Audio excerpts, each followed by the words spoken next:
Louisiana State Penitentiary, also known as Angola, is the largest maximum security prison in the United States. Angola is located about 55 miles north of Baton Rouge, Louisiana, on the banks of the Mississippi River. Because the prison is located along the Mississippi River, it is impossible for the prisoners to escape. Angola holds over 5,000 prisoners, and 85% of them will die inside the prison. The average sentence is 93 years. Just last year, a total of 52 offenders were released and 37 offenders died in custody. It used to be considered one of the most dangerous and bloodiest prisons in the United States until the mid-70s, when the federal courts regulated the prison to be safer. Angola is also home of 1,800 employees who live in the prison. The town is described as the safest in America, and it's located in the middle of the penitentiary. It's definitely not your average prison. For some people, it's the end of the road where they will spend the rest of their life. And for others, it's a place where they can start fresh. It's known that the community is a world within a world. Before Angola opened, state inmates lived in a jail in New Orleans. Angola Penitentiary officially opened in 1901. The name is derived from a country in Africa. The prison was once a plantation where many slaves were put to work. The slaves were brought over from the country, Angola, and brought the name with them. During the Civil War era, the plantation was transformed into a prison and has been that way ever since. It was first operated by the Board of Control, which is a three-member panel appointed by the governor of Louisiana. The first thing the board did was purchase the plantation at $25 per acre, which equaled the amount of $200,000. They then built new camps and hired new security guards. Brutality towards the inmates was stopped, and the death rate among the prisoners was reduced 72%. In 1995, Burl Cain was named warden of Louisiana State Penitentiary. He was previously the warden of a nearby prison, Dixon Correctional Institute. Before Cain's arrival, the prison was known as America's most violent prison, and he was determined to change that. He immediately instituted a no-cursing policy. He also knew that cursing created anger and led to violence. He promoted the Christian-based atmosphere and believes that the only way to give the inmates hope is in the form of eternal life. Not long after Cain became warden, the prison installed a Bible college and started teaching Bible classes to the prisoners who wanted it. Angola is currently operated as a working farm.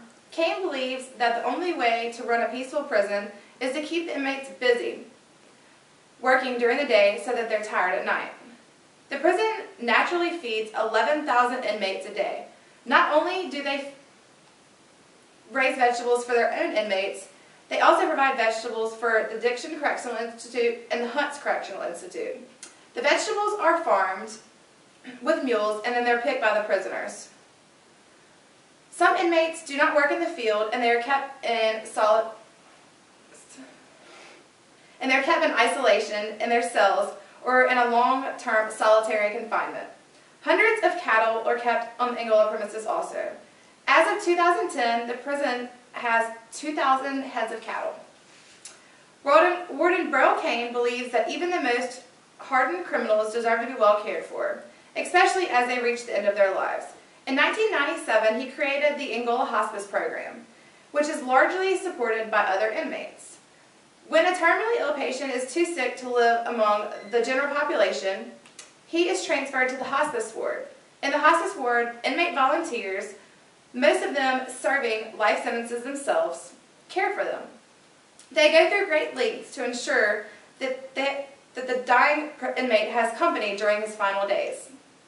When the prisoner dies, hospice volunteers plan a memorial service and burial. The program not only helps dying inmates, but it also helps the volunteer inmate appreciate life.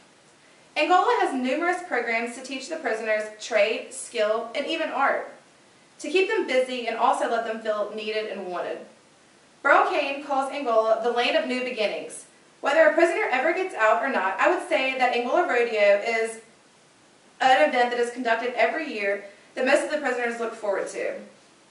The rodeo is held one weekend in April and every Sunday in the month of October and is located inside the prison. The rodeo is the only time that the public is allowed inside of the prison. And it helps drive the mortality and the economy of the prison, and it also helps fund the prison. At a certain point in the climb of trustee status for inmates, they can earn the opportunity to participate in the rodeo. The day's events consist of bull riding, wild horse races, and wild cow milking. The main objective of the Angola Prison Rodeo is to provide the prison with a population at the Louisiana State Penitentiary with the opportunity for positive behavior changes. In many ways, Angola is a world within a world. It is an institution to keep the great majority of its felons from re-entering the free world society again. It is the job of the staff to use resources at hand to attempt to correct deviant behavior in order to provide public safety and ensure that any contact with others in the inside and outside of the prison is nonviolent and non-offensive. And here are a few pictures of the prison and the rodeo.